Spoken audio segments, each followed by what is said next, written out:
미안. 형님 손맛 여전하시네요.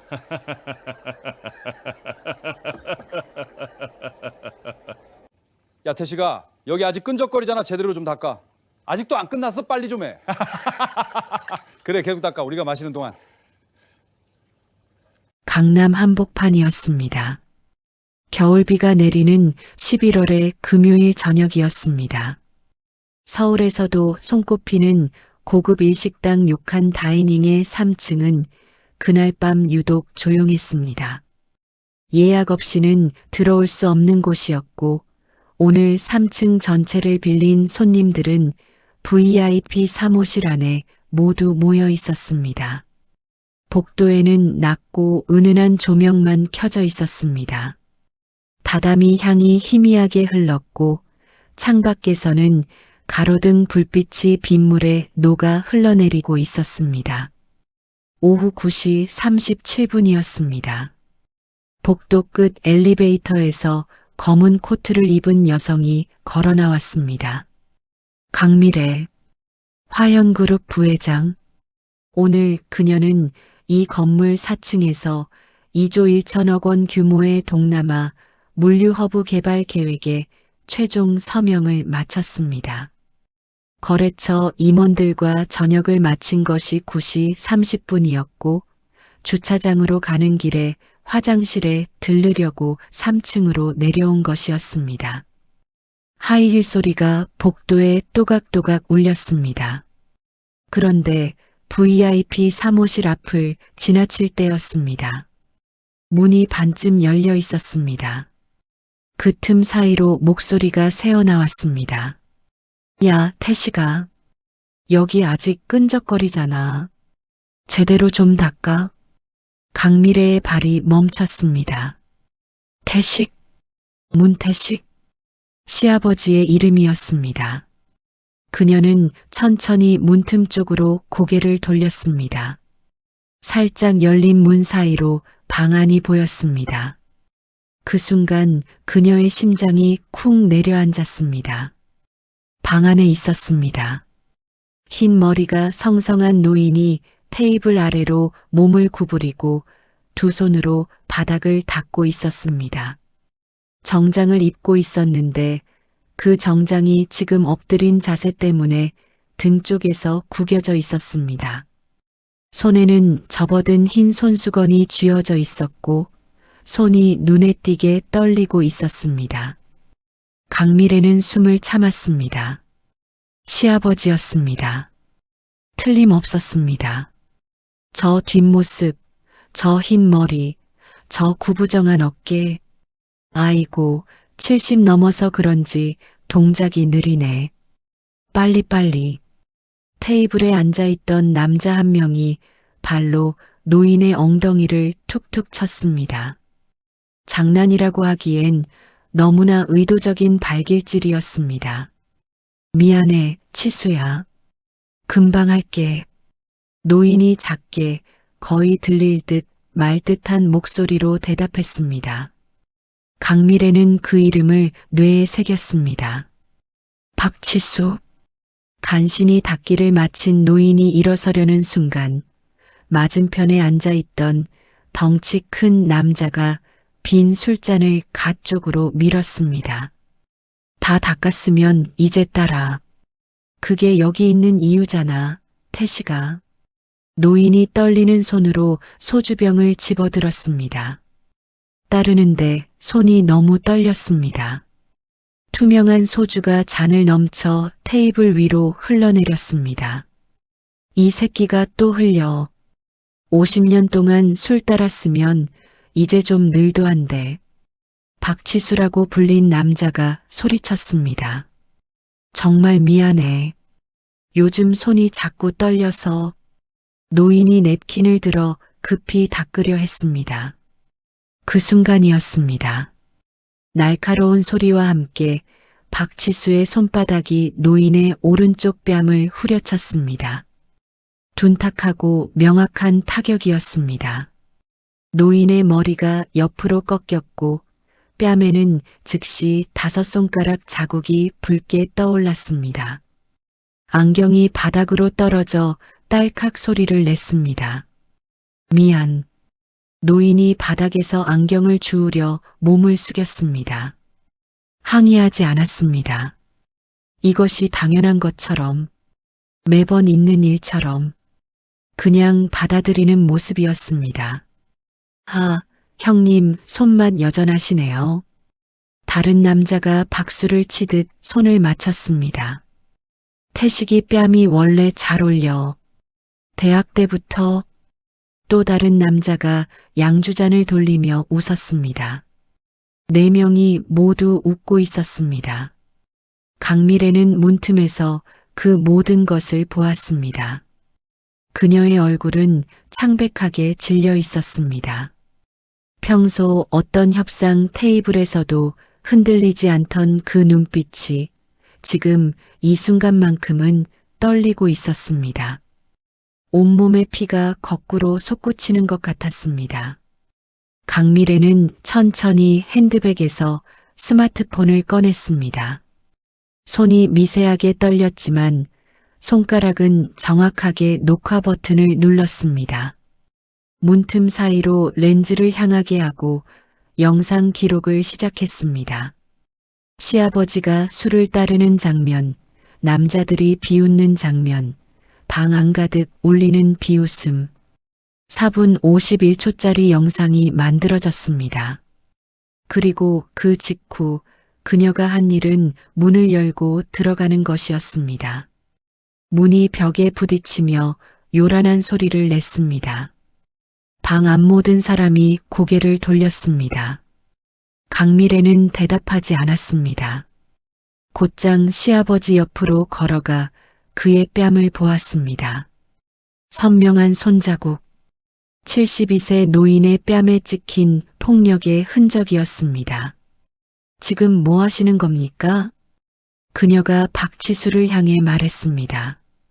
목소리가 방 전체를 울렸습니다. 뭐야, 누구야 이 여자? 제 시아버님한테 지금 뭐 하신 겁니까? 한 걸음 더 다가섰습니다. 눈빛은 분노로 타오르고 있었습니다. 아, 이게 뭐야? 친구끼리 장난친 거지. 72세 노인 뺨을 때리는 게 장난입니까? 방 안에 침묵이 흘렀습니다. 1초, 2초, 3초. 강미래는 테이블에 손을 짚고 박치수와 눈높이를 맞췄습니다. 바닥 닿게 하는 게 장난입니까? 무릎 꿇리는 게 장난입니까? 이게 사람한테 할 짓입니까? 야, 며느리가 여기가 어디라고 소리를 질러. 어른들 모임에.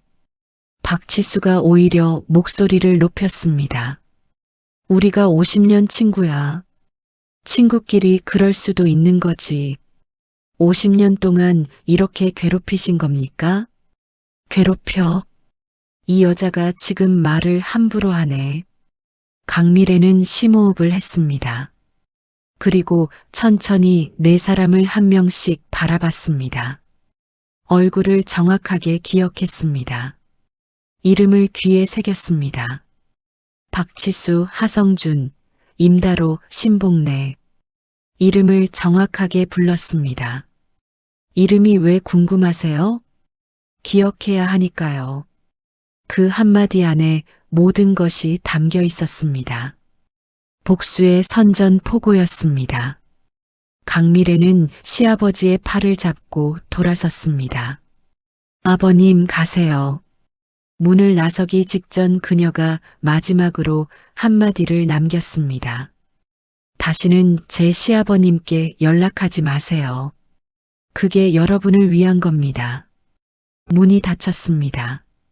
방 안에서 비웃음이 들렸습니다. 뭐야?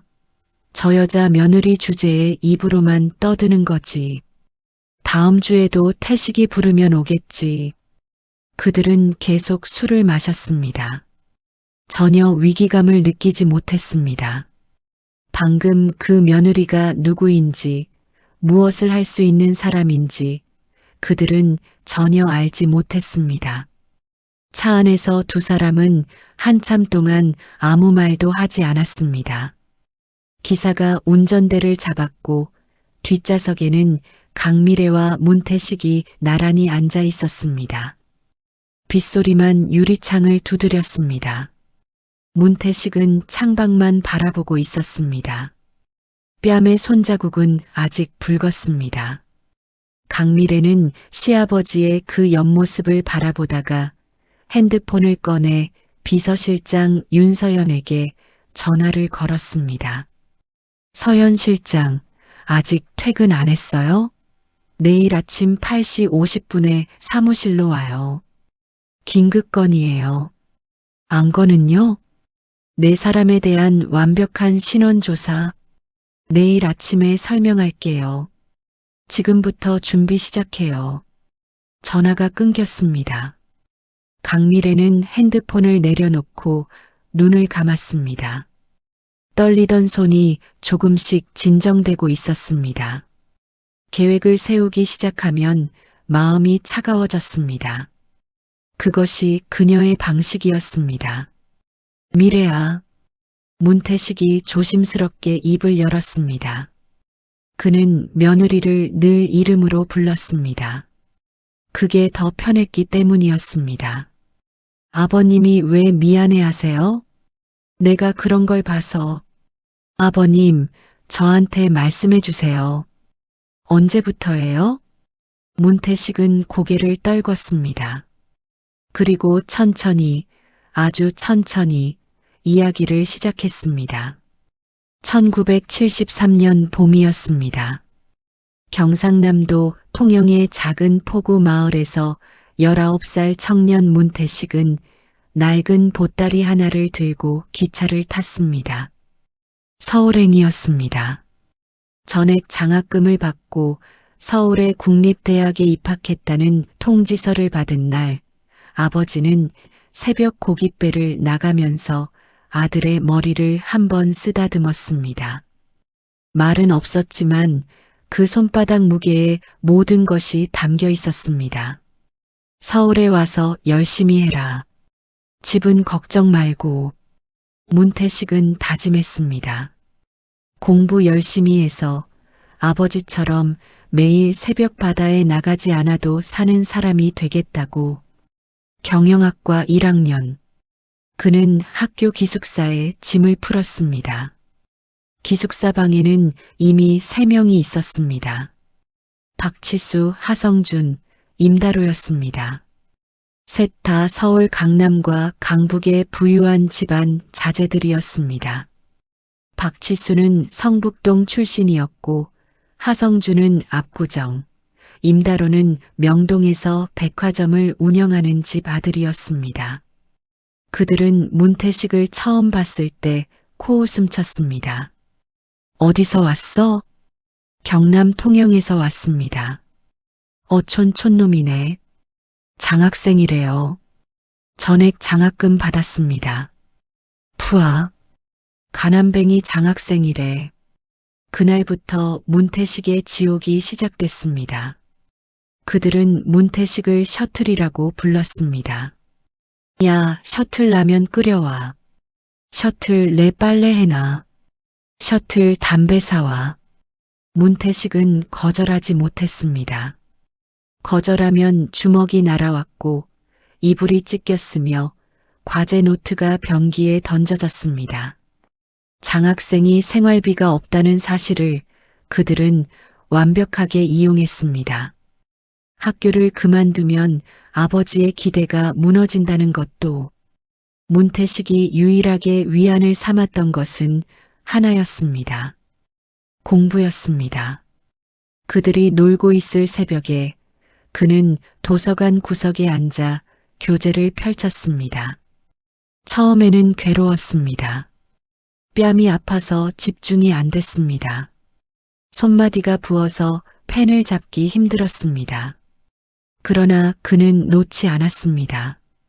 아버지의 그 손바닥 무게가 기억 속에 남아 있었기 때문이었습니다. 1학기 성적표가 나왔습니다. 문태식은 경영학과 전체 수석이었습니다. 그 종이 한 장이 그가 그의 유일하게 이긴 것이었습니다. 하지만 그 사실을 방 안에서는 절대로 말할 수 없었습니다. 말했다가는 무슨 일이 생길지 알았기 때문이었습니다. 1학기가 끝날 무렵 기숙사 배정이 바뀐다는 소문이 돌았습니다. 문태식은 그것만 기다렸습니다. 저 방에서만 나가면 저 사람들만 피하면 된다고 생각했습니다. 하지만 그것도 오래가지 않았습니다. 2학년 가을 중간고사 기간에 사건이 터졌습니다. 경영통계학 시험 도중 박치수가 커닝 페이퍼를 사용하다 교수에게 적발됐습니다. 교수는 박치수를 시험장 밖으로 불러냈습니다. 그날 밤 11시 박치수는 문태식을 건물 옥상으로 끌고 갔습니다. 하성준, 임다로 그리고 같은과 신복래까지 넷이서 문태식을 에워쌌습니다. 야, 태식아. 너 나 좀 도와줘야겠어. 무슨 말씀이십니까? 내가 커닝한 거 내가 대신 자백해줘. 그게 무슨 말인지 이해하는데 3초가 걸렸습니다. 그리고 그 3초 동안 문태식의 몸은 이미 알고 있었습니다. 박치수의 손이 그의 멱살을 잡은 것을 느꼈기 때문이었습니다. 내가 정학받으면 아버지한테 죽어. 근데 너는 장학생이잖아. 성적 좋으니까 경고 한 번 받고 끝이야. 하지만 그건 하성준이 팔을 붙잡았습니다. 신복래가 배를 한 대 쳤습니다. 문태식이 무릎을 꿇었습니다. 어떻게 할 거야? 도와줄 거야, 말 거야? 임다로가 발로 문태식의 허벅지를 찼습니다. 도와드리겠습니다. 문태식은 눈물을 흘리며 대답했습니다. 다음 날 학생처에서 그는 거짓 자백을 했습니다. 결과는 문태식 정학 2개월, 박치수 경고였습니다. 복학 후 그를 기다린 것은 더 심한 굴욕이었습니다. 박치수 일당은 이제 문태식을 완전히 쥐고 흔들었습니다. 수업 노트 대필, 과제 대행, 시험 전날 밤샘 정리, 술자리 시중. 4년을 그렇게 보냈습니다. 졸업할 때 그는 이미 정신적으로 무너진 상태였습니다. 이제 끝이다. 다시는 저 사람들 안 봐도 된다. 하지만 그것은 착각이었습니다. 차 안에서 문태식은 그 이야기를 처음으로 누군가에게 말했습니다. 강미래는 이야기를 들으며 눈물을 참았습니다.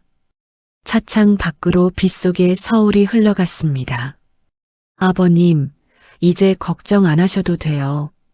그녀가 시아버지의 손을 꼭 잡았습니다. 제가 다 처리할게요. 1977년 졸업 후 문태식은 중견 제조업체 경리부에 취직했습니다. 박치수 일당도 각자 사업을 시작하거나 집안 회사에 들어갔습니다. 문태식은 처음으로 숨을 쉴 수 있을 것 같았습니다. 이제 끝이다. 이제 저 사람들 얼굴을 안 봐도 된다. 그런데 졸업 1년이 지나자마자 박치수에게서 전화가 왔습니다. 태식아, 우리 동창 모임하는데 나와. 저는 바빠서요. 야, 50년 지기가 부르는데 안 나와? 내가 대학 때 얼마나 챙겨줬는데? 문태식은 식은땀을 흘리며 대답했습니다. 알겠습니다. 나가겠습니다. 그날부터 50년간의 동창 모임 지옥이 시작됐습니다. 한 달에 한 번, 많을 때는 2번씩 고급 술집이나 레스토랑에서 문태식은 술을 따르고 안주를 날랐으며 바닥을 닦았습니다. 그러나 문태식이 참을 수 있었던 것은 한 가지 이유 때문이었습니다.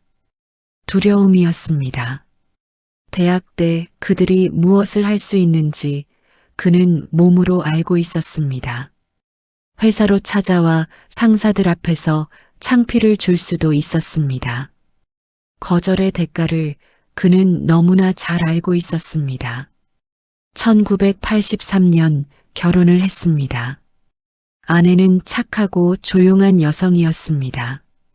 문태식은 아내에게 대학 시절 일을 한 번도 말하지 못했습니다. 너무 부끄러웠기 때문이었습니다. 대학 동창 모임에 간다고만 했습니다. 아내는 한 번도 의심하지 않았습니다.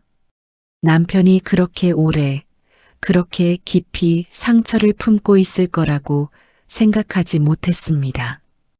1986년 아들 재호가 태어났습니다. 아들을 처음 안았을 때 문태식은 생각했습니다. 이 아이에게만큼은 절대로 이런 삶을 보여주지 않겠다고. 아들 앞에서는 아버지가 당당해야 한다고. 그 다짐이 오히려 더 깊은 침묵을 만들었습니다. 말할 수가 없었습니다. 70 가까운 사람이 대학 동창한테 뺨 맞으며 산다는 것을 아들에게는 도저히 꺼낼 수가 없었습니다.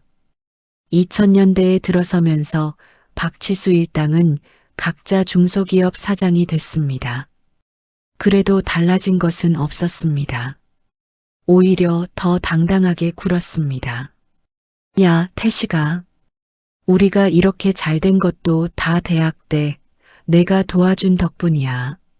그들이 도와줬다고 부르는 것은 문태식을 50년 동안 셔틀로 부린 시간이었습니다. 2013년 아내가 세상을 떠났습니다. 아내가 떠난 날 밤 문태식은 처음으로 소리내어 울었습니다. 50년 동안 담아두었던 것들이 아내의 빈자리에서 한꺼번에 터져 나왔습니다. 그는 생각했습니다. 아내한테는 절대 말 못했는데 이제 말할 사람도 없네. 그런데 아내가 세상을 떠난 그 주에도 박치수에게서 전화가 왔습니다. 태식아, 마누라 죽었다며? 우리가 위로해 줄게. 나와. 문태식은 또 나갔습니다. 또 술을 따르고 또 바닥을 닦고 또 뺨을 맞았습니다.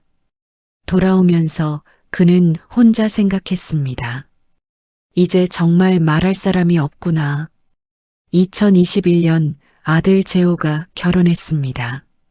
며느리는 강미래였습니다. 처음 본 순간부터 차갑고 냉철해 보이는 외모였지만 그녀는 시아버지에게 무척 따뜻했습니다. 아버님, 앞으로 잘 부탁드립니다. 제가 아버님 모시겠습니다. 문태식은 눈물이 날 것 같았습니다. 50년 만에 처음으로 누군가가 자신을 존중해 주는 것 같았습니다. 하지만 동창 모임에 대해서는 말하지 못했습니다. 너무 부끄러웠기 때문이었습니다. 그리고 오늘 차 안에서 문태식은 모든 것을 털어놓았습니다. 1973년부터 2024년 오늘 밤까지 51년치 이야기를 처음으로 누군가에게 말했습니다. 51년이야, 미래야. 51년 동안 한 번도 이겨본 적이 없어. 강미래는 그 말이 심장에 꽂혔습니다. 그녀는 숟가락을 내려놓고 시아버지의 손을 꼭 잡았습니다. 아버님, 이제 걱정 안 하셔도 돼요. 제가 다 처리할게요. 저 사람들 하나도 빠짐없이 대가를 치르게 할 거예요. 미래야, 그냥 넘어가자. 괜히 일 커지면 내가 힘들어. 안 돼요, 아버님. 강미래는 단호하게 말을 끊었습니다. 51년이에요. 51년 동안 아버님을 그렇게 만든 사람들이 아무 대가도 치르지 않고 살면 안 돼요. 하지만 그 사람들도 가족이 있을 텐데. 아버님도 가족이 있으세요. 강미래가 시아버지의 손을 더 꼭 쥐었습니다. 아버님한테는 저랑 재호 오빠가 있잖아요. 그리고 준서가 있고요. 저 사람들이 51년 동안 아버님 가족 생각 한 번이라도 했을까요? 문태식은 아무 말도 하지 못했습니다. 일주일이에요. 일주일 안에 저 4명 모두 무릎 꿇게 만들게요. 정말 할 수 있어? 아버님, 저 화영그룹 부회장이에요. 강미래가 차갑게 하지만 분명하게 말했습니다. 저 정도 사람들 무너뜨리는 건 어렵지 않아요. 문태식은 며느리의 눈을 바라봤습니다. 그 눈빛은 진심이었습니다. 흔들림이 없었습니다. 그는 평생 처음으로 누군가가 자신의 편이 되어 준다는 것을 느꼈습니다. 눈물이 났습니다. 소리 없이 조용히. 고맙다, 미래야. 정말 고맙다. 2024년 11월 23일 토요일 새벽 5시 20분 강미래는 잠에서 깼습니다. 어젯밤 시아버지의 뺨에 찍혀 있던 5손가락 자국이 자꾸 눈앞에 떠올랐습니다. 그녀는 침대에서 일어나 거실 소파에 앉았습니다. 남편 재호는 아직 깊은 잠 속에 있었습니다. 핸드폰을 켜서 어젯밤 촬영한 영상을 다시 재생했습니다. 4분 51초. 영상 속에서 시아버지는 무릎을 꿇고 바닥을 닦고 있었습니다. 남자들이 웃으며 발로 등을 쿡 찔렀습니다. 그리고 뺨을 때리는 소리. 강미래는 영상을 끄고 눈을 감았습니다. 용서 못해. 절대로. 오전 6시 운동복으로 갈아입고 한강변으로 나갔습니다. 차가운 바람이 뺨을 때렸습니다. 11km를 뛰면서 그녀는 계획을 세웠습니다. 감정이 앞서면 실수가 생깁니다. 냉철하게, 철저하게, 한치도 틈이 없어야 했습니다. 7시 30분 귀가. 샤워 후 검은 정장으로 갈아입었습니다. 여보, 토요일인데 회사 가요? 남편 재호가 부스스한 얼굴로 물었습니다. 응. 긴급한 일이 생겼어. 무슨 일인데? 나중에 얘기할게. 아버님, 요즘 잘 지내시지? 응. 왜? 무슨 일 있어? 아니, 나중에 얘기할게. 강미래는 남편에게 가볍게 키스하고 집을 나섰습니다. 아직 말할 수 없었습니다. 확실한 계획이 완성된 뒤에야 말해야 했습니다. 오전 8시 50분 화영그룹 본사 58층 부회장 집무실. 에스프레소 더블샷을 내리고 창밖을 바라봤습니다. 58층에서 내려다 보이는 서울은 아직 안개가 걷히지 않은 채 흐릿했습니다. 정각 9시 윤서연 비서실장이 노크를 하고 들어왔습니다. 앉아요, 서연 실장. 윤서연은 태블릿을 들고 앉았습니다. 토요일 아침 긴급 미팅은 처음이었습니다. 5년간 부회장 곁에서 일하면서 그녀가 이 목소리를 낼 때는 언제나 심각한 일이 있다는 뜻이었습니다. 어젯밤에 지시한 4사람 1차 자료 나왔어요? 네. 밤새 모았습니다. 보고해요. 윤서연이 태블릿을 펼쳤습니다. 먼저 박치수, 72세, 박성식품 유통 대표이사입니다. 1992년 설립한 중견식품 유통업체로 연매출 약 180억 원 규모입니다. 주로 대형마트와 편의점에 가공식품을 공급합니다. 화영그룹과 거래는 있습니다. 현재 화연유통이 진행 중인 수도권 프리미엄 마트 납품 계약 협상 중입니다. 3년 계약으로 총 450억 원 규모입니다. 1차 심사 통과했고 최종 계약 서명이 다음 주 수요일로 예정되어 있습니다. 강미래가 고개를 끄덕였습니다. 계속하세요. 두 번째 하성준, 71세, 혁양광고 대표이사입니다. 1995년 설립했고 연매출 약 130억 원. 주로 중견식품 유통기업 광고를 담당합니다. 화연식품 신제품 론칭 마케팅 대행 입찰에 참여 중입니다. 입찰 규모 120억 원, 다음 주 월요일 최종 낙찰자 발표 예정이며 현재 1순위 후보입니다. 세 번째, 임다로. 70세. 달어건설 개발 대표이사입니다. 2001년 설립한 중소형 건설 개발 업체입니다. 최근 수도권 재건축 사업에 집중하고 있고 부채 비율이 240%로 재무 상태가 좋지 않습니다. 화영건설이 추진하는 마포구 복합주거 개발 프로젝트에 협력 시공사 신청을 했습니다. 선정되면 150억 원 규모의 수익을 기대할 수 있습니다. 심사 중이고 최종 결정은 12월 초입니다. 마지막 신봉래. 71세. 복래운송 대표이사입니다. 2003년 설립한 중소형 화물운송 업체입니다.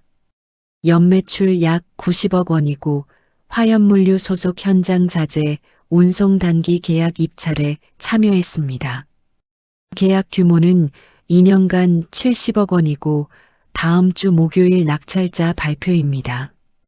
가격 경쟁력이 높아 1순위로 오를 가능성이 높습니다. 윤서연은 보고를 마치고 천천히 물었습니다. 부회장님, 이분들이 어떤 분들이신가요? 강미래는 잠시 말을 멈췄습니다.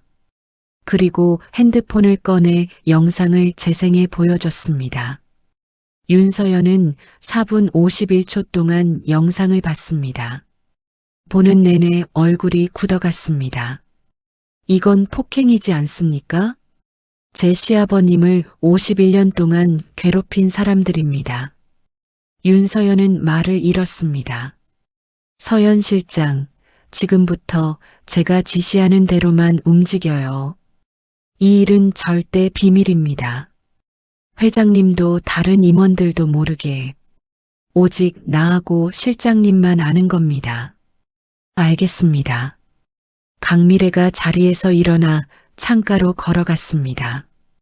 박치수의 450억 계약 보류하세요.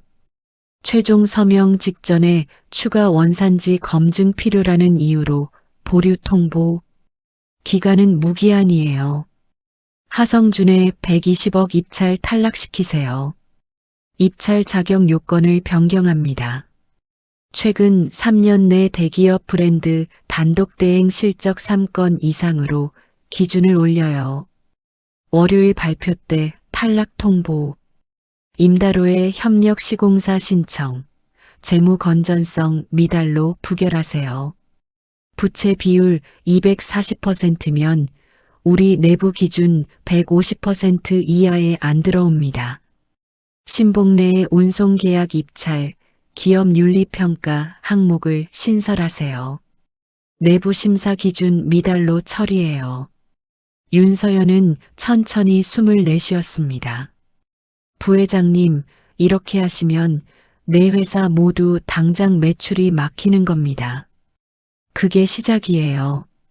강미래가 차갑게 돌아섰습니다. 그리고 서연 실장, 네 사람에 대한 추가 조사 계속해요. 개인 신용 등급, 은행 대출 현황, 가족관계, 과거 분쟁 이력 전부 다요. 이번 주 안에 완벽한 보고서 원합니다. 회의가 끝났습니다. 윤서연이 나간 뒤 강미래는 혼자 집무실에 남았습니다. 그녀는 의자에 앉아 눈을 감았습니다. 아버님, 제가 지켜드릴게요. 51년 동안 참으신 것, 제가 반드시 갚아드릴게요. 2024년 11월 25일 월요일 오전 9시 하성준은 혁양광고 사무실에서 직원들과 회의 중이었습니다. 분위기가 들떠 있었습니다. 오늘 발표나면 120억 계약 확정인 거죠?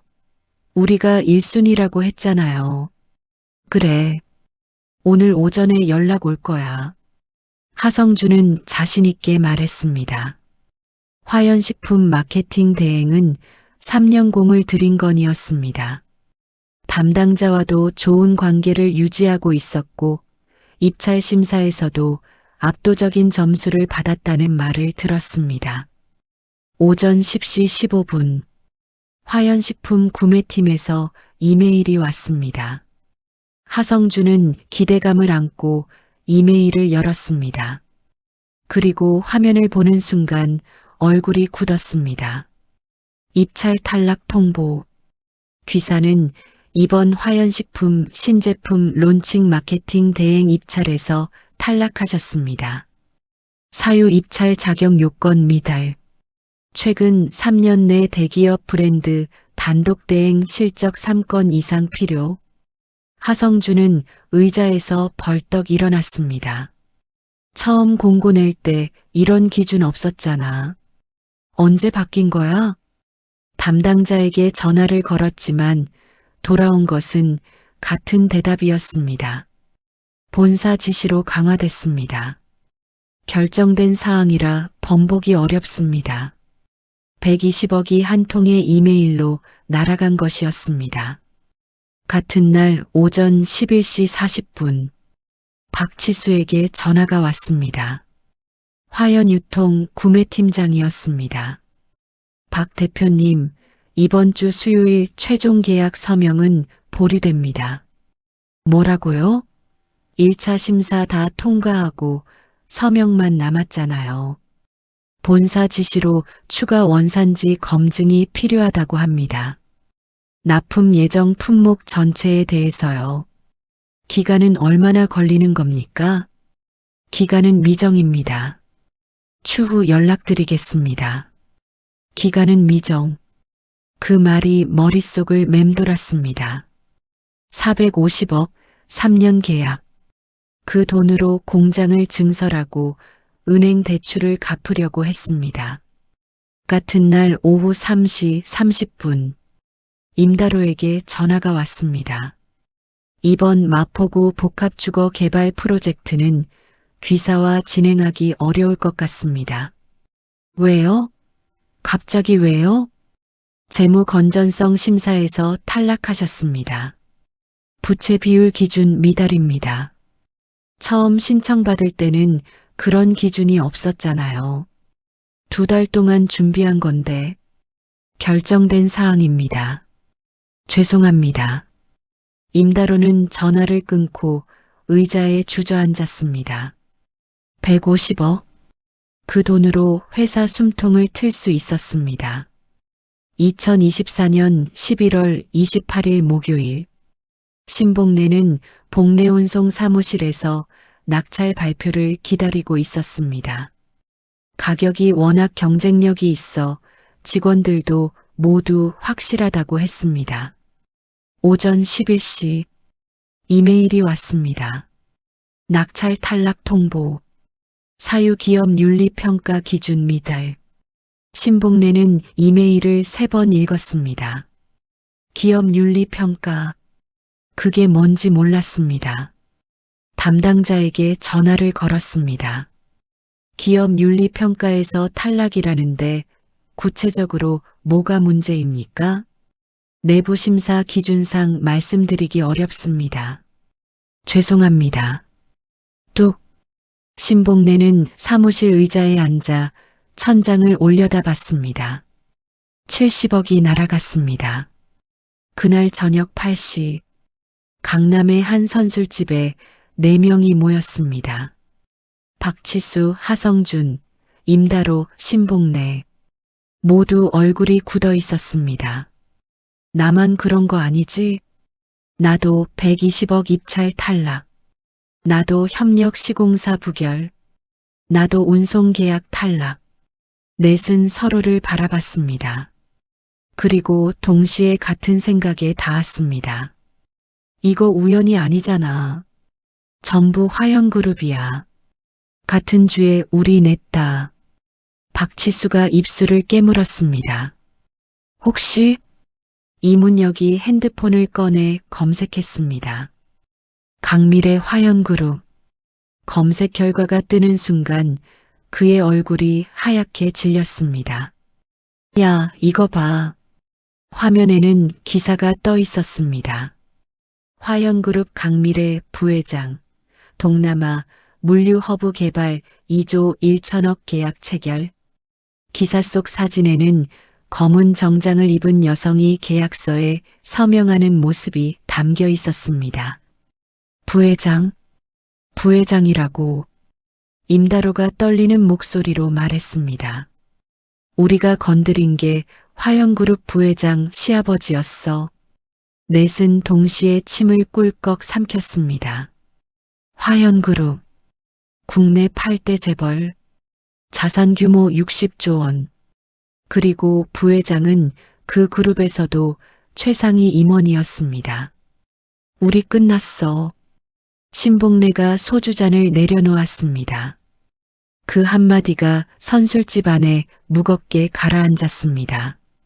강미래는 계획을 멈추지 않았습니다. 그녀는 처음부터 알고 있었습니다. 계약 보류와 입찰 탈락만으로는 충분하지 않다는 것을. 그것은 시작이었습니다. 그들이 진짜로 무너지려면 더 깊은 곳에서 흔들려야 했습니다. 11월 29일 금요일, 강미래는 윤서연을 통해 박치수의 주거래 은행 담당 임원을 만났습니다. 화영그룹은 그 은행의 최대 VIP 고객사였습니다. 말 한마디면 좋겠습니다. 박치수의 450억 계약이 무기한 보류 상태이며 향후 매출 전망이 불투명하다는 사실이 은행에 전달됐습니다. 은행은 스스로 움직였습니다. 12월 2일 월요일, 박치수는 은행 강남지점 대출 상담실에 앉아 있었습니다. 박 대표님, 죄송하지만 대출 연장이 어려울 것 같습니다. 뭐라고요? 지난달까지만 해도 문제 없다고 하셨잖아요. 귀사의 주요 거래처인 화연유통과의 계약이 보류 상태입니다. 향후 매출 전망이 불투명해졌고요. 그건 일시적인 겁니다. 곧 계약 재개될 거예요. 현재로서는 불확실합니다. 은행 입장에서 리스크가 큽니다. 그러면 한 달만이라도 연장해 주세요. 제발. 현재 대출 잔액 35억 원. 이번 달 20일까지 전액 상환하시거나 추가 담보물을 제공하셔야 합니다. 20일까지 35억을요? 그게 어떻게 가능합니까? 불가능하시다면 법적 절차로 넘어갑니다. 박치수는 비틀거리며 은행 문을 나왔습니다. 차가운 12월 바람이 얼굴을 때렸습니다. 그는 차에 앉아 핸들을 붙잡고 고개를 떨궜습니다. 2년이 한 거야. 강미래. 그 이름이 뇌리를 파고들었습니다. 같은 날 오후 2시, 하성준은 혁양광고 사무실에서 협력업체 대표 5명과 마주 앉아 있었습니다. 분위기가 험악했습니다. 하 대표님, 밀린 공사비 언제 주실 겁니까? 이번 주 안으로 드릴게요. 조금만 기다려 주세요. 조금만 기다리라는 소리 석 달째 듣고 있습니다. 오늘 당장 안 주시면 고소할 겁니다. 사기죄로 5명이 모두 일어섰습니다. 이번 주 금요일까지 18억 원 입금 안 되면 바로 고소장 접수합니다. 그들이 나간 후 하성준은 의자에 주저앉았습니다. 18억. 어디서 구합니까? 화연식품 계약만 됐어도 숨통이 튀었을 텐데 지금은 들어오는 돈이 없었습니다. 같은 날 오후 4시, 임다로의 아파트 앞에 검은 승용차가 멈췄습니다. 정장 입은 2 남자가 내렸습니다. 임다로 대표님이십니까? S은행 법무팀입니다. 압류 집행 통지서 전달하러 왔습니다. 산업은행에서 대출받으신 55억 원, 4개월 연속 이자, 연체로 담보물 압류 절차가 진행됩니다. 이 아파트, 등록하신 제네시스, 사무실 건물 모두 은행 소유로 이전됩니다. 잠깐만요. 제가 이번 주 안으로 이자 낼 수 있어요. 이미 최종 통보 기간이 지났습니다. 서명 거부하시면 법원 강제 집행으로 진행됩니다. 임다로는 떨리는 손으로 서류를 받아들었습니다. 아파트 17억, 차, 사무실 건물 13억. 평생 모은 재산이 한 번에 사라지는 순간이었습니다. 아파트는 이번 달 말까지, 사무실은 다음 주 금요일까지 비워주십시오. 임다로는 현관문에 기대서 그 자리에 주저앉았습니다. 12월 3일 화요일, 신복래는 창고 앞에서 건물주와 서 있었습니다. 황 사장, 임대료 3달치 밀렸어요. 오늘 안으로 1억 3천만 원 안 되면 내일부터 문 잠급니다. 사장님, 이번 주 안으로 꼭 드릴게요. 큰 계약 하나가 날아가서 지금 일시적으로. 지난달에도 똑같은 소리 하셨잖아요. 오늘 저녁 6시까지예요. 신복래는 창고 문 앞에 혼자 남았습니다. 문이 잠기면 배송이 안 됩니다. 배송이 안 되면 손해배상까지 물어줘야 합니다. 그런데 이 순간 강미래의 집무실에서는 다른 일이 벌어지고 있었습니다. 부회장님, 박치수 씨 아내가 현재 별거 중이라는 첩보가 들어왔습니다. 노인 폭행 뉴스를 이웃에서 SNS에 올린 것이 있습니다. 아직 언론에는 안 퍼졌는데 커뮤니티 내에서 퍼지고 있습니다. 강미래는 잠시 생각했습니다. 막지 마세요. 언론에는 넘기지 않아도 됩니다. 자연스럽게 두면 됩니다. 그것이 그녀의 방식이었습니다. 직접 나서지 않아도 진실은 스스로 퍼져나갑니다. 51년의 무게는 지금 막 그들의 어깨 위에 내려앉고 있었습니다. 2024년 12월 5일 목요일 저녁 8시 4명이 다시 선술집에 모였습니다. 하지만 이번에는 지난번과 완전히 달랐습니다. 지난번이 불안이었다면 이번엔 공포였습니다. 나 은행에서 35억 상환 요구 들어왔어. 20일까지. 나는 협력 업체들한테 고소당할 것 같아. 18억 안 주면 사기래. 나는 집이랑 차, 사무실 다 압류당했어. 이번 달 말까지 나가야 해. 나는 창고 임대료 못 내서 내일 문 잠긴대. 어디서도 돈을 못 구하겠어. 넷은 서로를 바라봤습니다. 이거 강미래가 한 거 맞지? 아무도 부정하지 않았습니다. 침묵이 그것이 사실임을 말해주고 있었습니다. 그럼 어떻게 해? 문태식한테 가야지. 가서 빌어야 해. 박치수가 주먹을 쥐었습니다. 빌면 용서해 줄까? 용서 안 해줘도 일단 가봐야 해. 이대로 가다간 우리 다 망해. 그래, 내일 가자. 우리가 50년 알고 지낸 사이잖아. 무릎 꿇고 빌면 며느리도 풀어줄 거야. 넷은 고개를 끄덕였습니다. 2024년 12월 6일 금요일 오후 3시 문태식의 아파트 앞에 4명이 나타났습니다.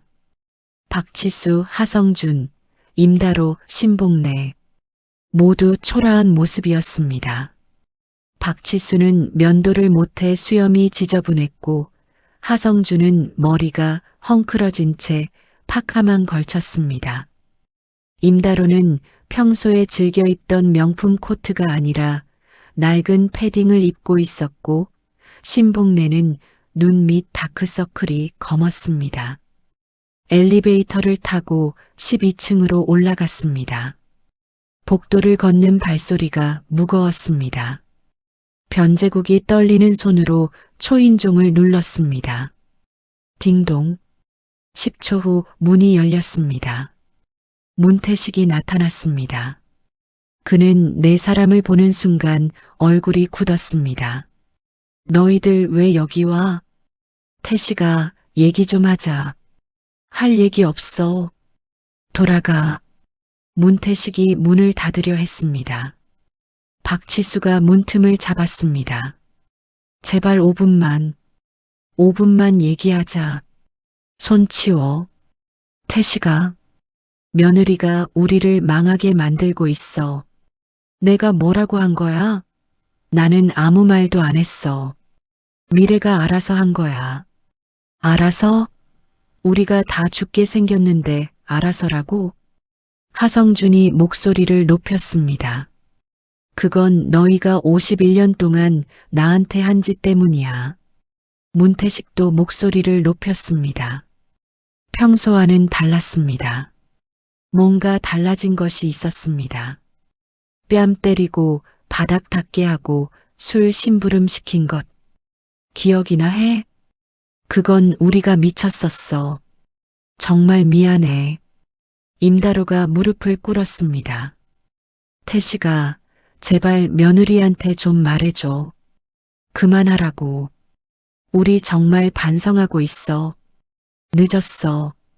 51년 늦었어. 문태식이 눈물을 흘렸습니다.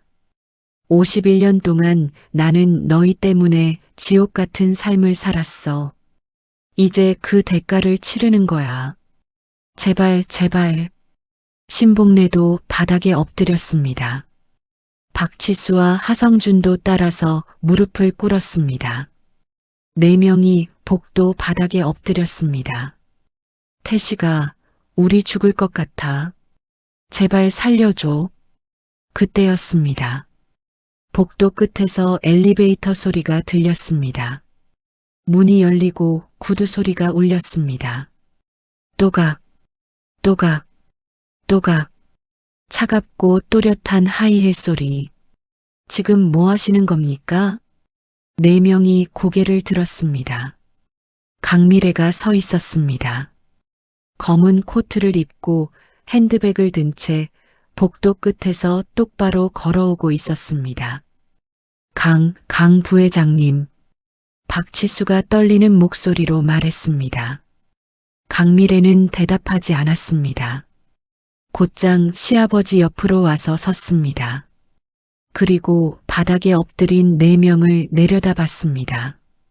일어나세요. 그 꼴 보기 싫으니까. 네 명이 비틀거리며 일어섰습니다. 51년 동안 제 시아버님한테 뭘 하셨죠? 죄송합니다. 정말 죄송합니다. 죄송하다고요? 강미래의 목소리가 낮아졌습니다. 72세 노인 뺨을 때리고 바닥을 닦게 하고 술 심부름을 시킨 사람들이 지금 죄송하다고 합니까? 강미래는 핸드백에서 봉투를 꺼냈습니다. 봉투를 열자 USB 드라이브가 나왔습니다. 그리고 핸드폰도 꺼냈습니다. 11월 22일 욕한 다이닝 VIP룸에서 제 시아버님을 폭행하신 영상입니다. 4분 51초 풀 버전이에요. 박치수 씨, 당신이 시아버님 뺨을 때리는 장면이 아주 선명하게 나왔어요. 타격음도 또렷하게 녹음됐고요. 이 영상 하나면 폭행죄, 모욕죄로 형사고소가 가능합니다. 원하시면 지금 당장 경찰에 넘길 수 있어요. 제발, 제발 그러지 마십시오. 박치수가 다시 무릎을 꿇었습니다. 나머지 셋도 따라 엎드렸습니다. 저희가 잘못했습니다. 다시는 문태식 형님 근처에도 안 오겠습니다. 강미래는 그들을 잠시 내려다봤습니다. 당연히 안 오셔야죠. 차갑게 말했습니다. 지금 당장 여기서 사라지세요. 다시는 제 시아버님 앞에 얼씬도 하지 마십시오. 만약 한 번이라도 더 나타나시면 이 영상은 바로 경찰과 언론에 넘어갑니다. 강미래가 한 걸음 더 다가섰습니다. 그리고 여러분 회사 문제, 지금은 시작에 불과합니다. 제가 진짜로 나서면 어떻게 되는지 보고 싶으세요? 아닙니다. 아닙니다. 그럼 10초 안에 사라지세요. 하나, 둘, 셋. 4명은 비틀거리며 일어나 계단 쪽으로 뛰었습니다. 엘리베이터도 기다리지 않았습니다. 발소리가 계단을 타고 아래로 빠르게 멀어졌습니다. 조용해졌습니다. 강미래는 문을 닫고 시아버지를 돌아봤습니다. 문태식이 벽에 기대서 있었습니다. 눈물이 뺨을 타고 흘러내렸습니다. 미래야, 아버님. 강미래가 시아버지를 꼭 안았습니다. 이제 끝났어요. 저 사람들 다시는 아버님한테 못 옵니다.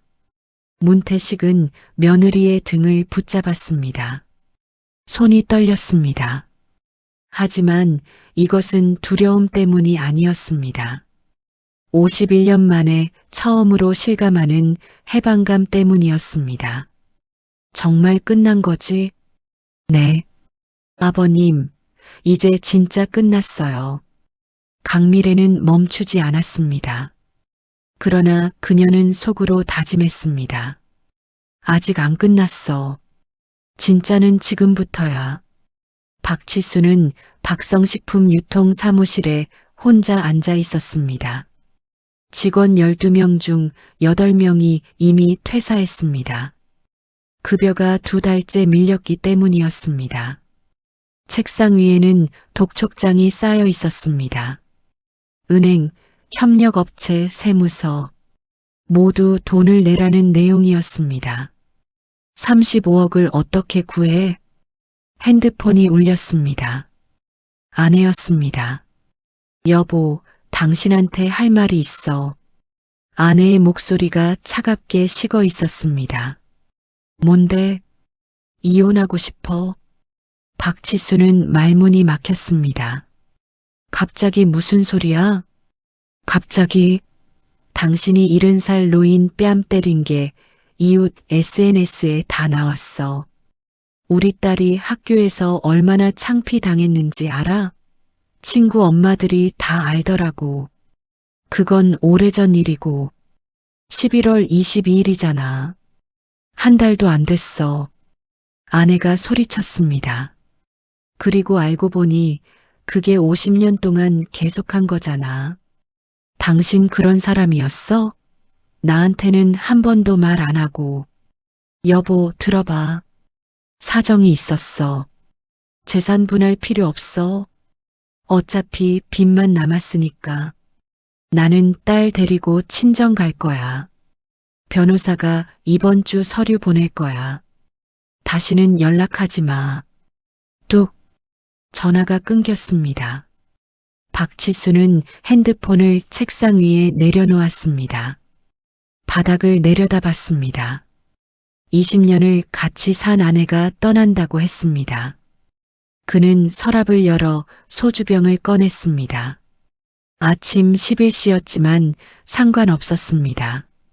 잔도 없이 병째 마셨습니다. 같은 날 오후 2시, 하성준은 경찰서 조사실 의자에 앉아 있었습니다.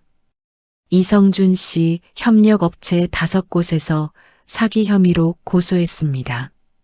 총 18억 원 규모인데 변명하실 것 있습니까? 형사님, 그건 사기가 아닙니다. 제가 일시적으로 자금 사정이 안 좋아서 2달 동안 한 푼도 안 주신 게 일시적입니까? 다음 주까지 꼭 드릴게요. 고소 취하 좀 부탁드려 주십시오. 그건 제가 할 일이 아닙니다. 피해자들과 합의하세요. 형사가 서류를 덮었습니다. 오늘은 조사만 하겠습니다. 추후 출석 요구 있으면 반드시 나오세요. 불응하시면 구속영장 청구합니다. 경찰서를 나온 하성준은 비틀거렸습니다. 핸드폰이 울렸습니다. 사장님, 큰일 났습니다. 남은 직원들이 오늘부로 전원 퇴사한다고 합니다. 노동청에 임금체불 진정도 넣었고요. 하성준은 공원 벤치에 앉았습니다. 12월 차가운 바람이 뺨을 때렸습니다. 회사 망했고, 직원 다 떠났고, 경찰 조사까지 받았습니다. 48년 전 대학때가 떠올랐습니다. 문태식을 괴롭히던 그 시절이 그때 그러지 말았어야 했는데 그냥 친하게 지냈으면 됐는데 하지만 후회도 이미 늦었습니다. 같은 날 오후 5시 임다로는 이미 집을 비운 상태였습니다. 갈 곳이 없어 형에게 전화를 걸었습니다. 형, 나 좀 도와줄 수 없어? 잠깐만 형 집에 있으면 안 될까? 태영아, 너 지금 무슨 꼴인지 알아? 신문에 다 났더라. 노인 폭행했다고. 우리 집 애들이 학교에서 얼마나 놀림 당했는지 알아? 형, 미안해. 그래도 형제잖아. 우리 집에는 못 들어와. 형수가 절대 안 된대. 너 혼자 알아서 해. 뚝. 임다로는 핸드폰을 내려놓고 멍하니 길가에 서 있었습니다. 60대 후반의 나이에 갈 곳이 없었습니다. 결국 월세 30만 원짜리 고시원 방을 잡았습니다. 3평, 침대 하나, 책상 하나. 한때 17억짜리 아파트에 살던 그였습니다. 신복내는 전라도 고향 마을형의 창고에서 이불을 깔고 자고 있었습니다. 창고에는 낡은 농기구와 비료포대가 쌓여 있었습니다. 서울을 떠난 지 열흘째였습니다. 물류회사는 폐업했고 직원들은 뿔뿔이 흩어졌으며 창고는 경매에 넘어갔습니다. 손해배상 소송이 50억 규모로 진행 중이었습니다. 형이 잠고 문을 열고 들어왔습니다. 일어나 점심 먹어. 플라스틱 도시락을 건넸습니다. 김치와 된장찌개였습니다. 형 고마워. 성배야, 너 여기서 언제까지 있을 거야? 형수가 불편해한다. 조금만 더 있으면 안 될까? 형, 일이라도 해. 내일부터 내 밭일 도와. 하루 5만 원 줄게. 신복내는 고개를 숙였습니다. 한때 연매출 90억 원 회사를 운영하던 그가 이제 하루 5만 원 받고 밭일을 해야 했습니다. 형이 나간 후 그는 도시락을 먹으며 눈물을 흘렸습니다. 다 내 잘못이야. 문태식한테 그러지 말았어야 했는데. 하지만 시간은 되돌릴 수 없었습니다. 2025년 봄, 박치수는 경기도 외곽의 비닐하우스 농장에서 일을 하다가 허리를 폈습니다. 파산 선고는 2월에 났습니다. 이혼도 확정됐습니다. 딸은 연락을 받지 않았습니다. 밤에는 농장 근처 쪽방촌 허름한 방에서 잠을 잤습니다. 보증금 50만 원에 월세 25만 원짜리 방이었습니다. 천장에 곰팡이가 피어 있었고 바닥은 차가웠습니다. 쉬는 시간에 그늘에 앉아 물을 마셨습니다. 함께 일하는 60대 초반 남자가 옆에 앉았습니다.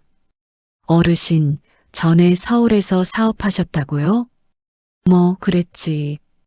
어쩌다가 여기까지 오셨어요? 박치수는 잠시 말이 없었습니다. 내가 나쁜 짓을 했어. 예. 오래전부터 한 사람을 괴롭혔어. 50년 동안. 근데 그게 이렇게 돌아왔어. 남자는 아무 말도 하지 않았습니다. 박치수도 더 말하지 않았습니다. 손에 물집이 잡힌 손바닥을 내려다봤습니다. 한때 이 손으로 문태식의 뺨을 쳤습니다. 지금은 이 손으로 흙을 팠습니다. 당연한 거야. 그 생각이 드는 것이 처음이었습니다. 억울하다거나 강미래가 나쁘다거나 그런 생각이 아니었습니다. 그냥 당연한 거였습니다.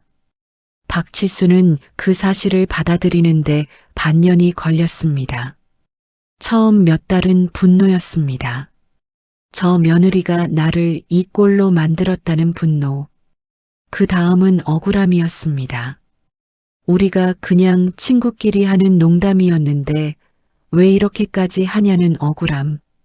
그러나 어느 날 밤 쪽방 천장을 바라보다가 처음으로 다른 생각이 들었습니다. 문태식은 그 시간 동안 어떤 기분이었을까? 그게 궁금했습니다. 처음으로 대학 때 처음 만났을 때 통영에서 올라온 청년은 눈이 맑았습니다. 장학금 통지서를 들고 기숙사에 들어오던 그 얼굴. 박치수는 그 눈빛이 부러웠는지도 몰랐습니다.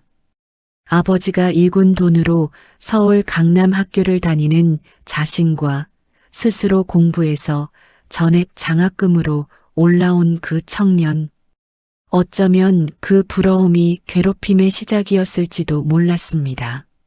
하지만 그것은 변명이 되지 않았습니다. 51년.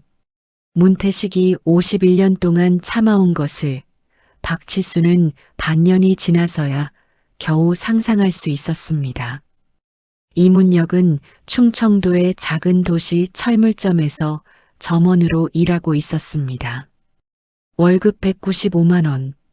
사기죄로 징역 2년에 집행유예 3년을 선고받았습니다. 정가자가 된 그는 더 이상 사업을 할 수 없었습니다. 아침마다 라면을 끓여 먹고 철물점으로 출근했습니다. 한때 120억 원 회사를 운영했던 그가 이제는 나사 하나하나를 진열장에 꽂는 일을 했습니다. 철물점 문을 잠그고 원룸으로 돌아오면 문득 문태식 생각이 났습니다. 저 사람은 지금 어떻게 살고 있을까? 며느리랑 아들이랑 손주랑 같이 잘 살고 있겠지. 한때 그 사람을 부러워한 적이 없었습니다. 가난한 장학생이었고 자신들의 셔틀이었으니까. 하지만 지금은 달랐습니다. 그 사람이 가진 것이 자신에게는 하나도 없었습니다. 창밖으로 충청도의 밤이 내려앉았습니다. 후회합니다. 그 말을 꺼낼 곳이 없었습니다. 들어줄 사람도 없었습니다. 그저 매일 밤 혼자서 그 말을 삼켰습니다. 임다로는 건설 현장에서 잡부로 일했습니다. 하루 12만 원. 벽돌을 나르고 시멘트를 섞었습니다. 60대 후반의 나이에 육체 노동을 하자니 허리와 무릎이 버텨주질 않았습니다. 어느 날 같은 고시원에서 함께 사는 20대 청년이 물었습니다. 어르신, 전에는 무슨 일 하셨어요? 그냥 작은 사업했어. 어쩌다가 여기까지 오셨어요? 임다로는 대답하지 않았습니다. 방으로 들어가 문을 닫았습니다. 어떻게 대답합니까? 72세 노인 뺨을 50년 동안 때리다가 이렇게 됐다고. 그 말이 입 밖으로 나오질 않았습니다. 신복래는 고향 마을에서 형의 밭일을 거들었습니다. 하루 5만 원. 양파를 뽑고 배추를 심고 비료를 뿌렸습니다. 50억 원 손해배상 소송은 지금도 진행 중이었습니다.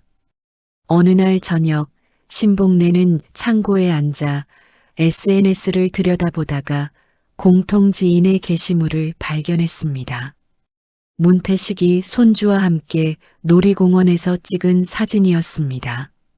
사진 속 문태식은 활짝 웃고 있었습니다.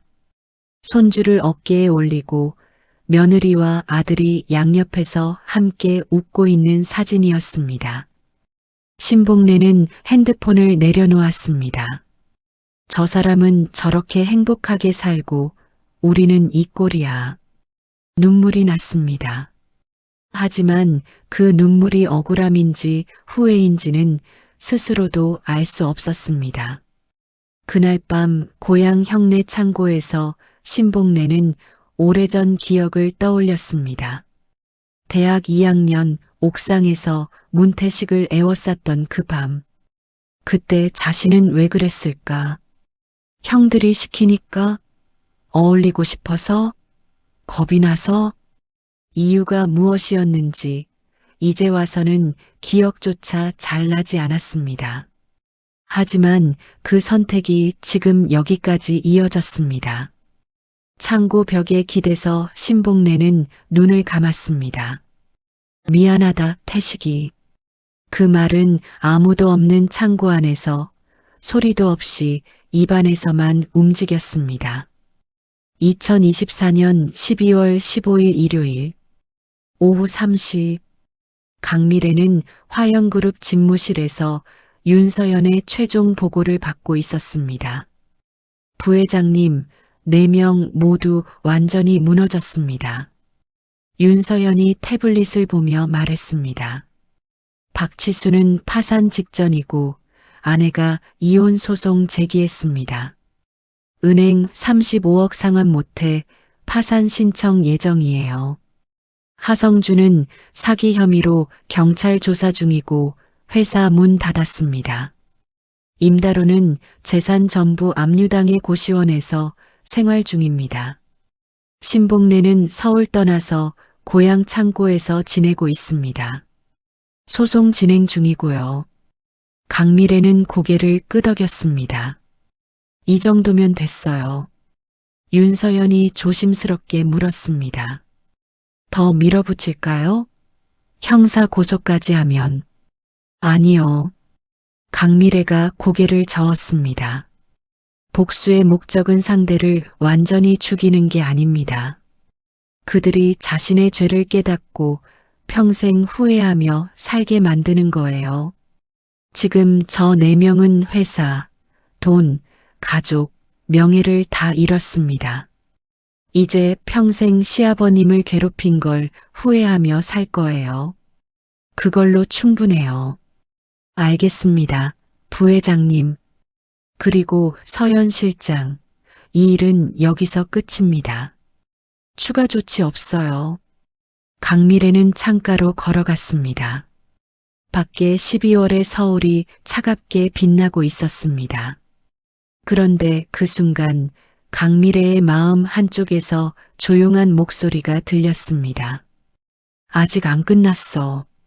진짜가 뭔지 알고 있었습니다. 저 4명이 무너진 것. 그것은 복수의 그릇이었습니다. 하지만 그 그릇에 담을 것은 따로 있었습니다. 시아버지가 처음으로 웃는 것. 시아버지가 처음으로 뭔가를 시작하는 것. 시아버지가 처음으로 자유롭다는 것을 느끼는 것. 그것이 진짜 복수였습니다. 윤서연이 나간 후 강미래는 핸드폰을 들어 시아버지에게 전화했습니다. 아버님, 오늘 저녁 모시러 가도 될까요? 그래, 나와라. 오늘 이야기할 게 있어. 집무실을 나서기 전 강미래는 창밖을 한 번 더 바라봤습니다. 51년. 그 숫자를 다시 한번 가슴에 새겼습니다. 이제 시작이야. 진짜. 그날 저녁 강미래와 문태식은 아파트 근처 조용한 한식당에 마주 앉았습니다. 된장찌개와 갈치조림이 나왔습니다. 미래야. 네, 아버님. 나 요즘 뭔가 해보고 싶어. 강미래가 숟가락을 내려놓았습니다. 서예를 배워보고 싶어. 구청 문화센터에 시니어 서예 강좌가 있더라고. 강미래의 눈이 밝아졌습니다. 아버님, 글씨 잘 쓰실 것 같아요. 잘하는지 모르겠는데 해보고 싶더라고. 문태식이 수줍게 웃었습니다. 오랫동안 볼 수 없었던 웃음이었습니다. 강미래는 그 웃음을 바라봤습니다. 저것이었습니다. 시아버지가 이렇게 웃을 수 있는 것, 그것이 자신이 원했던 것이었습니다. 아버님, 꼭 등록하세요. 제가 등록 도와드릴게요. 그래, 그럼 같이 가줄 수 있어? 당연하죠. 준서도 데리고 같이 가요.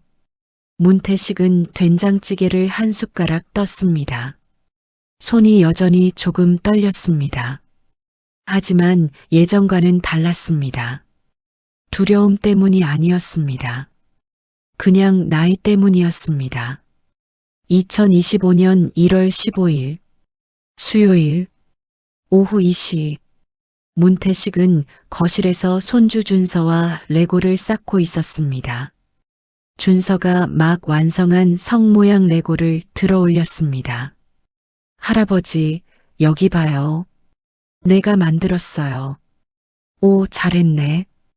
우리 준서 손재주 있다. 문태식이 환하게 웃었습니다. 그때 초인종이 울렸습니다. 문태식은 인터폰 화면을 봤습니다. 그리고 그 자리에서 굳었습니다. 박치수였습니다.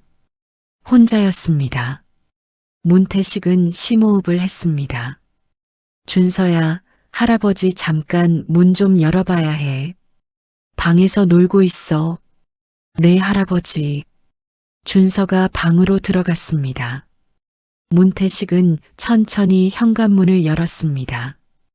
박치수가 서 있었습니다. 완전히 달라진 모습이었습니다. 수염이 덥수룩하게 자라 있었고 옷은 낡은 점퍼였습니다. 한때 비싼 시계를 차고 고급 레스토랑에서 큰 소리 치던 그 사람이 맞나 싶었습니다. 얼굴이 야위어 있었고 눈빛이 흐릿했습니다. 태식아, 내 이름은 문태식이야. 문태식이 단호하게 말했습니다. 박치수는 잠시 말이 막혔습니다. 문태식 씨, 우리 얘기 좀 하자. 할 얘기 없어. 돌아가. 제발. 5분만. 문태식은 문을 닫으려 했습니다. 박치수가 문틈을 잡았습니다. 태식아, 나 진짜 죽을 것 같아. 회사 망했고, 아내는 이혼했고, 은행은 파산 신청하라고 하고, 나갈 데가 없어.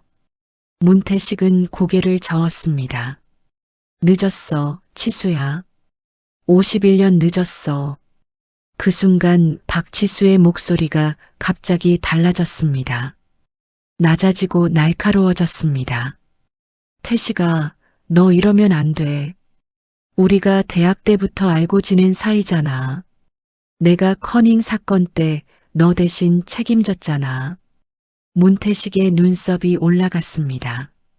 내가 나한테 거짓 자백 강요한 거잖아. 그게 책임을 진 거야?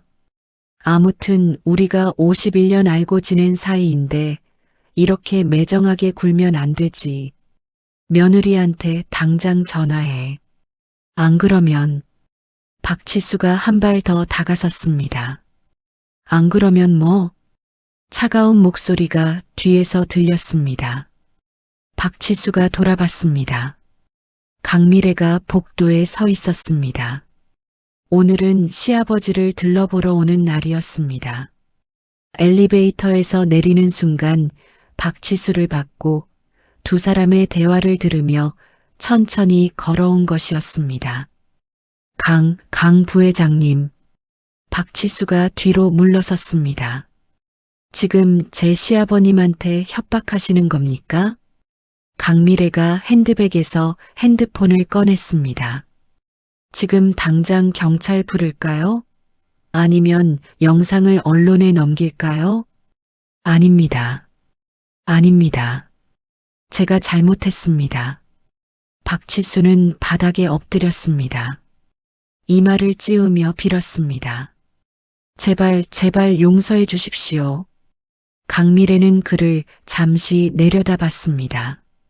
아무 감흥이 없었습니다. 불쌍하지도 않았습니다. 10초 드릴게요. 10초 안에 사라지지 않으면 경찰 부릅니다.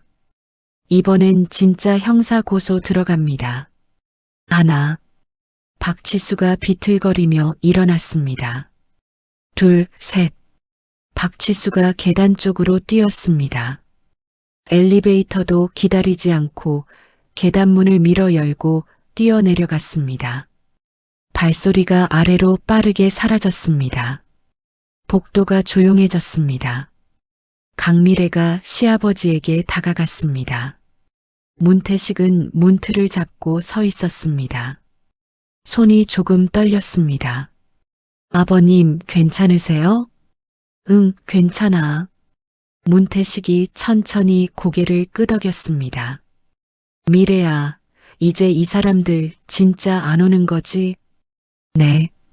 아버님, 이제 진짜 안 와요. 다시 오면 그때는 경찰이 데려갑니다. 영상도 있고 녹음도 있어요. 문태식은 고개를 끄덕이다가 며느리를 바라봤습니다. 미래야, 고맙다. 아버님이 왜 고마워하세요? 아니, 그냥. 문태식의 눈이 촉촉해졌습니다. 51년 동안 단 한 번도 내 편이 되어준 사람이 없었어. 근데 내가 이렇게 해줄 줄은 몰랐어. 강미래는 시아버지를 꼭 안았습니다. 아버님, 앞으로는 저한테 다 말씀하세요. 뭐든지요. 두 사람은 잠시 그대로 서 있었습니다.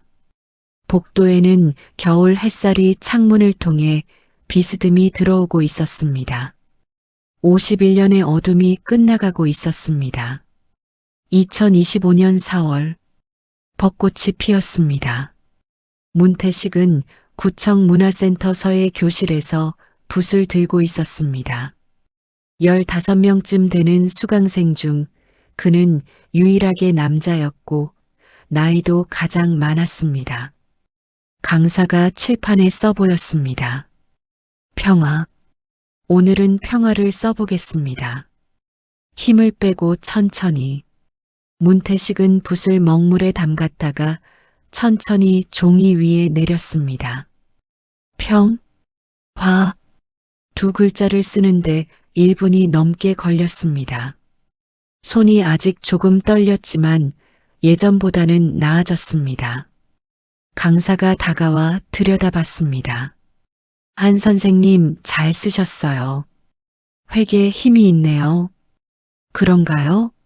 처음이라 어색해서. 처음 치고 아주 좋아요. 원래 무슨 일 하셨어요? 격리 일했습니다. 숫자만 보다 보니까 글씨가 서툴러서. 숫자 쓰던 손이 이렇게 글씨를 쓰네요. 좋습니다. 문태식은 다시 붓을 들었습니다. 평화. 그 두 글자가 지금의 자신에게 딱 맞는 것 같았습니다. 수업이 끝나고 문화센터 로비에서 핸드폰을 꺼내 강미래에게 문자를 보냈습니다. 미래야, 오늘 서예 수업에서 평화라고 썼어. 강사 선생님이 잘 썼다고 하더라. 잠시 후 답장이 왔습니다.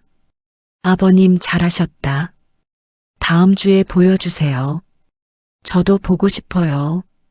문태식은 핸드폰을 쥔 채 문화센터 입구에 서서 벚꽃이 지는 것을 바라봤습니다. 생전 처음으로 봄이 예뻐 보였습니다. 2025년 6월, 강미래는 화영그룹 집무실에서 분기 보고를 받다가 잠깐 쉬는 시간에 핸드폰을 들었습니다. 시아버지에게서 사진이 와 있었습니다. 서예 작품이었습니다.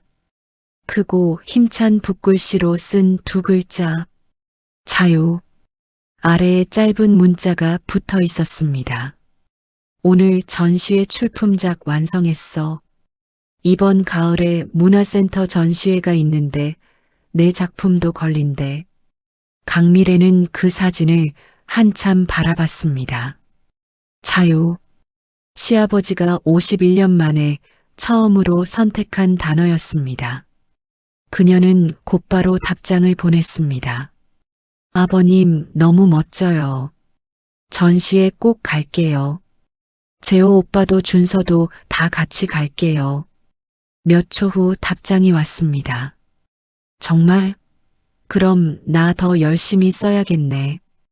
고마워 미래야. 윤서연이 조심스럽게 물었습니다. 부회장님 괜찮으십니까? 얼굴이 밝으신데. 강미래가 핸드폰을 내려놓고 웃었습니다. 네, 괜찮아요. 계속 보고해요. 하지만 그 미소는 회의실에 있는 누구도 본 적 없는 종류의 미소였습니다. 차갑지 않았습니다. 그냥 따뜻한 미소였습니다.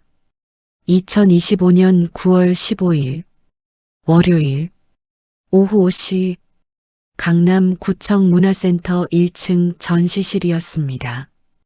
흰 벽에 서예 작품들이 나란히 걸려 있었습니다. 15명의 수강생이 출품한 작품들이었습니다. 그 중에서 문태식의 작품이 가장 크고 가운데에 걸려 있었습니다. 자유, 굵고 힘찬 획이 뻗은 두 글자였습니다. 강미래가 그 앞에 서서 작품을 올려다봤습니다. 가슴이 뭉클했습니다. 아버님 정말 멋지세요. 별거 아닌데. 강사 선생님이 출품하라고 해서. 문태식이 멋쩍게 웃었습니다. 아닌데요. 진짜 멋있어요. 준서가 작품 앞에 서서 고개를 한껏 젖혔습니다. 할아버지, 이게 뭐라고 써 있어요?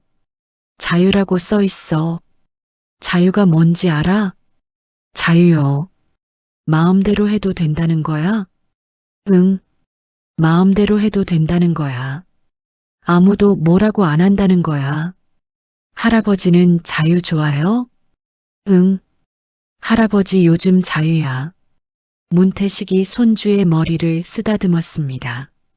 재호가 아버지 옆에 서서 작품을 바라봤습니다. 눈시울이 붉어졌습니다. 아버지가 51년 만에 처음으로 선택한 단어가 자유였습니다.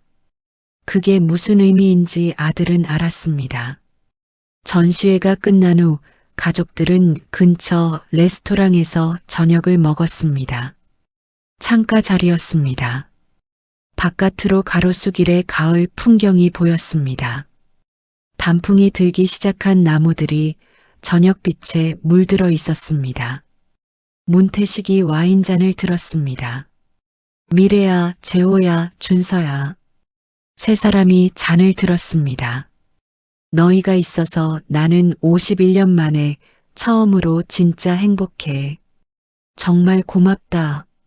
아버님이 행복하시면 저도 행복해요. 강미래가 잔을 부딪혔습니다. 아버지, 앞으로도 오래오래 건강하세요. 재호가 아버지의 잔에 와인을 채워드렸습니다. 할아버지, 저도 커서 글씨 배울게요. 그래. 그럼 할아버지가 가르쳐 줄게. 문태식이 손주를 꼭 안았습니다. 그날 밤 집으로 돌아온 문태식은 일기장을 펼쳤습니다. 2025년 9월 15일. 오늘 내 인생 처음으로 전시회에 작품을 출품했다. 가족들이 와서 축하해줬고 나는 정말 행복했다. 저 사람들은 이제 어떻게 사는지 모르겠다. 아니, 알고 싶지도 않다. 미래가 복수를 해줬지만 진짜 복수는 복수 그 자체가 아니었다. 진짜 복수는 내가 이렇게 행복해진 거였다. 나는 이제 자유롭고 행복하다. 이게 진짜 복수다. 문태식은 일기장을 덮고 창밖을 바라봤습니다. 서울의 야경이 아름답게 빛나고 있었습니다. 2025년 11월 문태식은 서예 교실 수강을 6달째 이어가고 있었습니다. 처음에는 손이 너무 떨려서 획을 제대로 긋지 못했습니다. 강사가 조용히 옆에 와서 손목을 잡아주었습니다. 힘을 빼세요. 억지로 잡으면 선이 굳습니다. 그 말이 서예에만 해당되는 말이 아니었습니다. 51년 동안 그는 모든 것을 억지로 잡고 있었습니다. 분노를, 수치심을, 두려움을 너무 꽉 잡아서 정작 손 안에 있는 것이 뭔지도 몰랐습니다. 이제는 손에 힘을 뺄 수 있었습니다. 그러자 선이 유연해졌습니다. 그날 수업이 끝난 뒤 강사가 불렀습니다. 한 선생님, 이번에 서울시 시니어 서예 공모전이 있어요. 출품해 보시겠어요? 공모전요? 저 같은 사람이요? 선생님 실력이면 충분히 돼요. 한번 도전해 보세요. 문태식은 집으로 오는 길에 그 말을 생각했습니다. 공모전. 70평생 뭔가에 도전해 본 적이 없었습니다. 대학 때부터 도전은 사치였습니다. 살아남는 것이 먼저였으니까. 집에 도착해서 아들 재호에게 전화를 걸었습니다. 재호야, 아버지 서예 공모전 나가볼까 싶은데. 아버지, 나가세요. 당연히 나가셔야죠. 출품작 사진 보내주셨잖아요. 저 봤는데 진짜 멋있었어요. 꼭 나가세요. 문태식은 전화를 끊고 잠시 앉아 있었습니다. 해볼까? 한번. 그 무렵 박치수는 비닐하우스 안에서 일을 하다가 허리를 폈습니다. 무릎이 좋지 않았고 허리도 자주 아팠습니다. 쉬는 시간에 그늘에 앉아 물을 마셨습니다. 핸드폰을 보다가 공통 지인의 SNS 게시물이 눈에 들어왔습니다. 문태식이 손주와 함께 벚꽃 아래에서 찍은 사진이었습니다. 문태식은 활짝 웃고 있었습니다. 어깨에는 손주 준서가 올라타 있었고 양옆에는 아들 재호와 며느리 강미래가 서 있었습니다. 네 사람 모두 웃고 있었습니다. 박치수는 그 사진을 한참 들여다봤습니다. 저 사람은 저렇게 살고 있구나. 한때 자신들의 셔틀이었던 사람이 51년 동안 뺨을 맞고 바닥을 닦던 그 사람이 지금 저렇게 웃고 있었습니다. 박치수는 소주 한 모금을 마셨습니다. 가슴 어딘가에서 이상한 감각이 올라왔습니다. 억울함도 분노도 아니었습니다. 부끄러움이었습니다. 51년 전부터 쌓인 한 번도 직면하지 않았던 부끄러움이었습니다. 그는 쪽방 문을 열고 들어가 이불을 덮었습니다. 천장이 낡았습니다. 벽에는 곰팡이가 피어 있었습니다. 그때 문태식한테 그러지 말았어야 했는데 그 생각이 잠들기 전까지 머릿속을 떠나지 않았습니다. 매일 밤 그랬습니다. 2025년 12월 초 강미래는 윤서현과 마지막 정리를 했습니다. 서현 실장, 네 사람 관련 조치 이달부로 전부 종결 처리해요. 더 이상 모니터링도 필요 없어요. 알겠습니다, 부회장님. 그리고 서현 실장, 지난 1년 동안 고생 많았어요. 이 일은 공식 기록에 남기지 않을 거예요. 하지만 나는 알고 있어요. 윤서현이 살짝 미소를 지었습니다. 부회장님 덕분에 저도 배운 게 있습니다. 뭐요? 힘이란 게 뭔지요? 힘이 있다고 다 쓰는 게 아니라는 것. 그리고 언제 멈출지 아는 것도 힘이라는 거요. 강미래는 잠시 윤서연을 바라봤습니다. 맞는 말이에요. 잘 봤네요. 그녀는 창밖을 바라봤습니다. 12월의 서울이었습니다. 1년 전 같은 계절에 이 모든 것이 시작됐습니다. 지금 시아버지는 서예 공모전 출품작을 준비하고 있었습니다. 매주 문화센터에 다니고 매주 전화를 걸어왔습니다. 목소리가 달라져 있었습니다. 가볍고 밝고 살아있는 목소리였습니다. 그것으로 충분했습니다. 그것이 전부였습니다. 2026년 1월 1일, 새해 첫날, 아침 6시 30분, 남산 엔서울타워 전망대로 올라가는 길은 이미 사람들로 가득했습니다. 새해 첫 일출을 보러 온 가족들이었습니다. 문태식, 강미래, 한재호, 준서, 네 사람이 나란히 걸었습니다.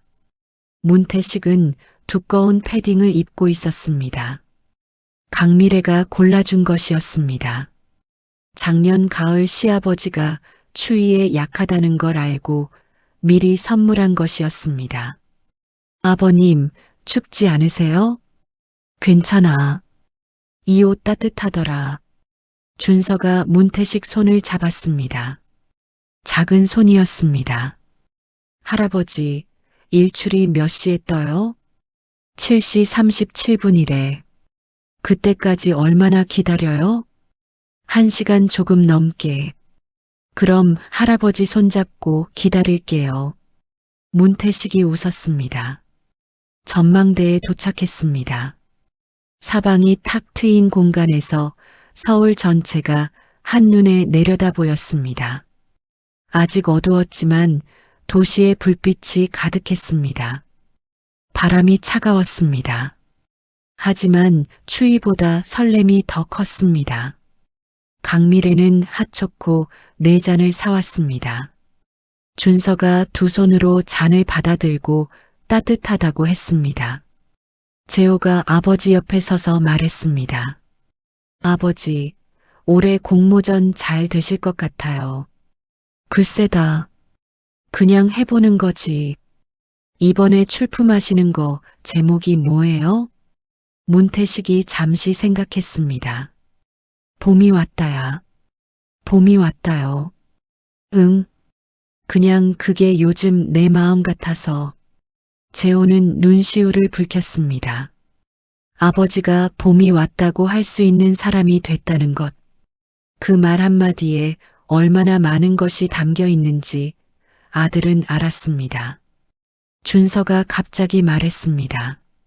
할아버지, 새해 소원 있어요? 문태식이 손주를 내려다봤습니다. 소원은 이미 다 이루어졌어. 벌써요? 응. 너희들이랑 행복하게 사는 게 내 소원이었는데 지금 이루고 있잖아. 할아버지, 저는 할아버지가 오래오래 사셨으면 좋겠어요. 그래. 할아버지 오래 살게. 우리 준서 대학 갈 때까지 꼭 살아야지. 준서가 웃으며 문태식 품에 안겼습니다. 강미래는 그 옆에 서서 서울 야경을 바라봤습니다. 1년 전 이맘때 그녀는 집무실 창가에서 같은 서울을 내려다보며 복수 계획을 세우고 있었습니다. 차갑고 날카로운 눈빛으로. 지금은 달랐습니다. 차갑지 않았습니다. 오전 7시 37분. 동쪽 하늘이 주황빛으로 물들기 시작했습니다. 처음에는 가느다란 빗줄기였습니다. 그것이 점점 넓어지며 하늘 전체를 밝혀갔습니다.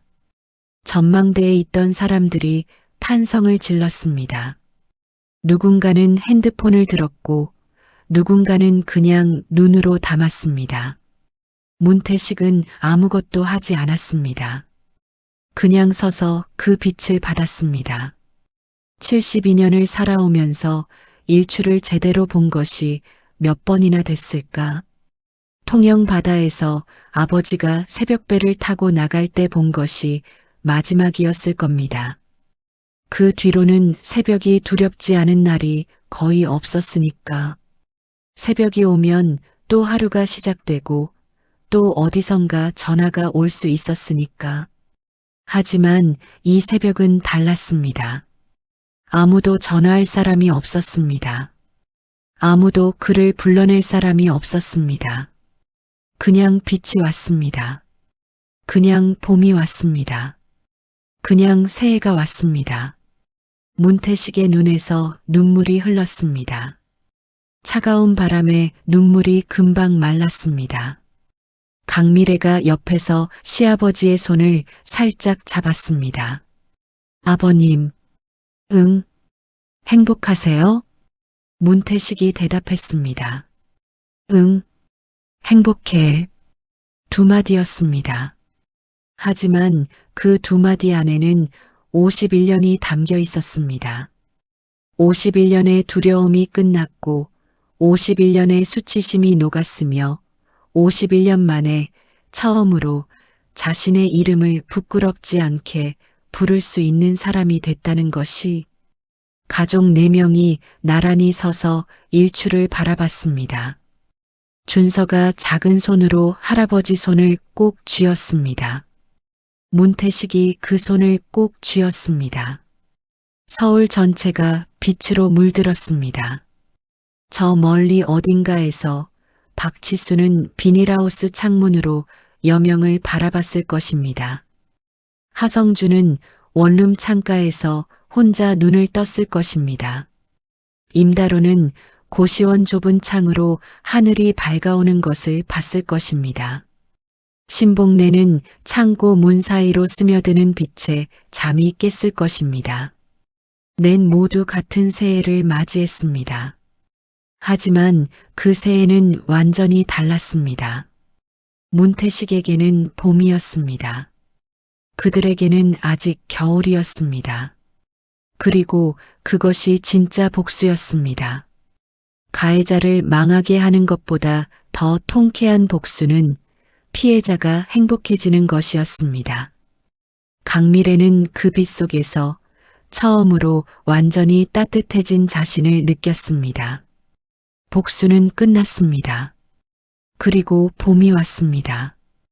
오늘 들려드린 이야기가 여러분의 마음 한구석에 작은 위로가 되었기를 바랍니다. 저와 계속해서 따뜻한 이야기를 나누고 싶으시다면 구독과 좋아요로 마음을 보태주세요. 여러분의 응원이 이 채널을 지키는 따스한 등불입니다. 오늘 이야기가 작은 위로가 되셨다면 구독과 좋아요를 살포시 눌러주세요. 여러분이 남겨주시는 댓글 한 줄이 저희가 이 이야기를 이어가는 가장 큰 힘입니다. 늘 건강하세요. 그리고 사랑합니다.